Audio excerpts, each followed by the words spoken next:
If at all possible, remember to kill them with kindness. What's going on, you guys? Today we're going to talk a little bit about a tool that you can use inside of your relationships when you come across some type of conflict or when somebody's maybe wronged you and you don't want to lose your values, but you also still want to be effective. This skill comes off of the heels of an experience that I just had a couple of weeks ago with my daughter that I'd like to share. I took my daughter deer hunting for the first time ever. She wanted to go hunting. We went deer hunting. She's 12 years old. She's old enough to have a tag. We went out and we went hunting for a full week. And while we were hunting, we found a lot of deer, but we didn't find any bucks, and you can only shoot the bucks when you're hunting. And close to the last day of the hunt, we finally found a buck deer up on the mountainside a little ways away. And my daughter was so excited. She was almost like jumping. She was so excited. You could see her heart pounding through her, like the veins in her neck. She had this little flash in her eyes, so excited, but we were a little bit too far away. So we hiked up a little bit further. We got to within range where she could actually maybe have a chance to be successful with this hunt. And then the deer went behind a tree and laid down, and we couldn't see it. So she didn't have a chance to finish completing the hunt. While we were sitting there, we were all excited, we were talking, we knew we had a chance. There was about an hour and a half left of daylight, and some other hunters came down the mountain close to us, and they didn't see the deer, but they saw us because we were in the bright hunting orange that you wear when you go hunting. And so when they saw us, they turned around and looked up, and then they saw the deer. And then those hunters set up directly above us, about 100 yards away, and waited for the deer to stand up. And when he stepped out, those hunters shot this deer that we'd been hunting all day long. And on the inside, I was just fuming mad. I was so angry. But here I am with my daughter. I'm trying to teach her how to have a good experience in the outdoors.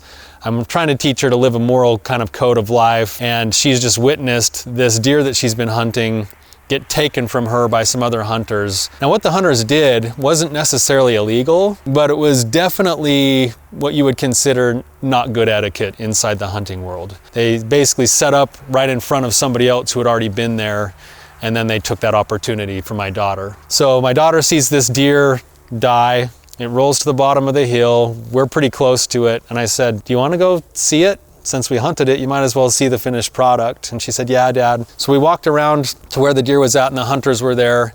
And what I wanted to do was to just lay into those hunters and tell them how unethical it was and how mad I was at them. Instead, thanks to my daughter being there, I walked up and I said, "Congratulations, we're excited for you." I did let them know that we'd been hunting that deer all day. They kind of apologized for it, even though they weren't really that sad about it. And my daughter sort of got teared up, and I thought it's because she had just seen an animal die. But as we were walking away after talking to them, she told me, "Dad, I feel like I got cheated."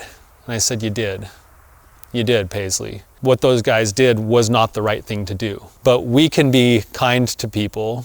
We can still let them know what we were doing, and they knew they were in the wrong. We kindly let them know that we were offended by that and that it was your first year hunting, but we also said we're excited for you, and both can be true at the same time. I think what we walked away with was it actually ended up working out better for all of us, because now my daughter has even more passion and more desire to be in the outdoors and to go hunting again. Those guys had some success. They also got some level of correction, but it came in a very kind and a very compassionate way. I walk away having taught my daughter a lesson and having kept my own morals without losing my gourd over something going wrong. So in your relationships right now, you may have particular relationships where there's a sticking point, where someone keeps doing something that annoys you or that bothers you. And the tendency for us is to want to just fight fire with fire.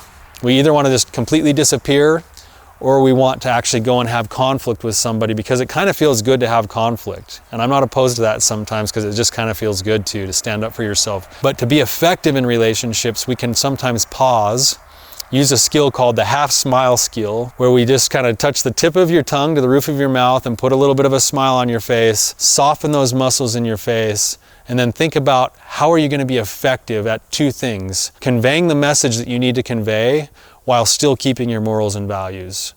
And if you're willing to take a split second and make sure that you're willing to keep your own morals and values, it'll allow you to treat people as people, even if you don't feel like they deserve it in the moment, and you can walk away with your head held high. Challenge for you, if you've got a situation in your life right now, it needs to be addressed because somebody's doing something that doesn't work for you. Tap into your values, go to them Speak your values, but do it in a kind way with a smile on your face.